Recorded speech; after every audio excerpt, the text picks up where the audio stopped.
Hi అండి, welcome to maths channel. Coordinate జామెట్రీలో previous competitive exam question TET కానీ అన్నిట్లో మ్యాక్సిమం కనిపిస్తూనే ఉంటుంది. Important models. A straight line with y intercept 5/3 and the slope 2/3 then its equation is. ఇక్కడ క్లియర్గా చూడండి అండి, ఇక్కడ స్ట్రైట్ లైన్ యొక్క ఈక్వేషన్ కనుక్కోవాలి. y ఇంటర్సెప్ట్ 5/3 అండ్ స్లోప్ ఇచ్చారు. అది తెలుగులో అయితే స్ట్రైట్ లైన్ అంటే తెలుసు, సరళరేఖ. y అంతరకణం 5/3 అండ్ వాళ్ళు 2/3 అయితే వాళ్ళంటే స్లోప్ అంటాము. డైరెక్ట్గా y ఇంటర్సెప్ట్ స్లోప్ తెలిస్తే ఉన్న ఫార్ములా ఉందా? మీకు మామూలుగా y ఇంటర్సెప్ట్ అంటే ఏంటంటేనండి, సపోజ్ ఇలా లైన్ ఇలా ఉందనుకోండి. y ఇంటర్సెప్ట్ అంటే సపోజ్ y యాక్సిస్ని సమ్ పాయింట్ వద్ద, ఇది x యాక్సిస్ని ఏ వద్ద b అనుకోండి. ఈ OB డిస్టెన్స్ని y ఇంటర్సెప్ట్ అంటాం. ఈ y ఇంటర్సెప్ట్ ఎంత ఇచ్చండి? 5/3. అలాగే దీని స్లోప్ అంటే తెలుసు కదా, స్లోప్ ఎంత ఉంది? 2/3. దీన్ని ఎంతో నోటేట్ చేస్తాం. Slope m equal to wall అంటే ఏంటంటే స్లోప్ m 2/3 ఇస్తే y ఇంటర్సెప్ట్ మీకు y equal to mx plus c అనే ఫామ్ ఉంటుందండి. ఇలా గుర్తుపెట్టుకోవచ్చు. ఆ 2 మెథడ్స్లో చేయొచ్చు. y equal to mx plus c. ఇక్కడ m అంటే ఏంటంటే స్లోపు, cని ఏమంటామంటే y ఇంటర్సెప్ట్తో చూస్తాము. Slope y intercept 5/3. దీన్ని c ఈక్వల్ టు 5/3 అంటాము. డైరెక్ట్గా ఈ ఫామ్లో యూజ్ చేయొచ్చు. y అంటే suppose y equal to straight line అంటే xyలు వేరియబుల్స్ ఉంటాయి. m 2/3 x plus 5/3.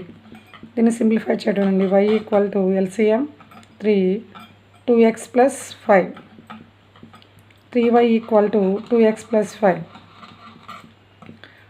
2x minus transpose చేస్తే 2x minus 3y plus 5 equal to 0.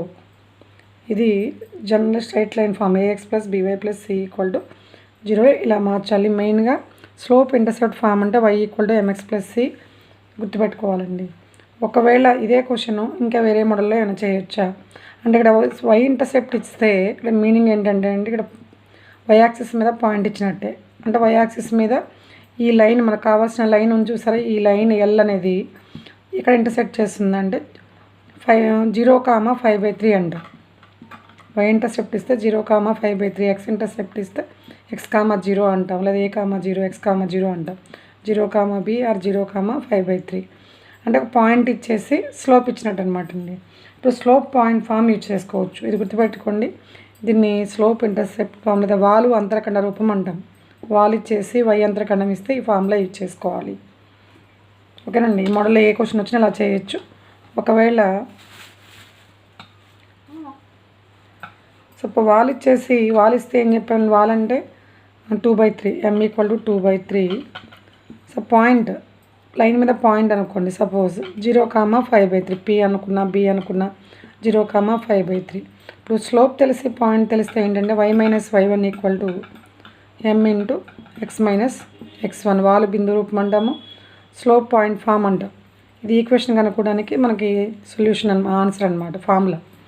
y minus y1 అంటే y మైనస్ 5/3. ఇక్కడ y1 అంటే x1 y1 అనుకోవాలండి. ఇప్పుడు ఇచ్చిన పాయింట్ని y minus 5/3 equal to m అంటే 2/3 x మైనస్ 0. సింప్లిఫై చేయండి. సపోజ్ 3y మైనస్ 5/3 ఇలా 2x/3 3 క్యాన్సిల్. ఇప్పుడు 2x మైనస్ ట్రాన్స్పోర్ట్ చేస్తే 2x minus 3y plus 5 equal to 0. This is the straight line ఆప్షన్స్లో ఉన్నదాన్ని మనం చూస్ చేసుకోవాలి. ఇక్కడ ప్లస్ ఆర్ మైనస్ డిఫరెంట్గా ఇస్తుంటారు, కానీ మనం జాగ్రత్తగా మన కోఆర్డినేట్ జామెట్రీ అంటే ప్లస్ మైనస్ చూసుకొని ఆన్సర్ చేయాల్సి వస్తుందండి. ఓకేనండి, థ్యాంక్ యూ.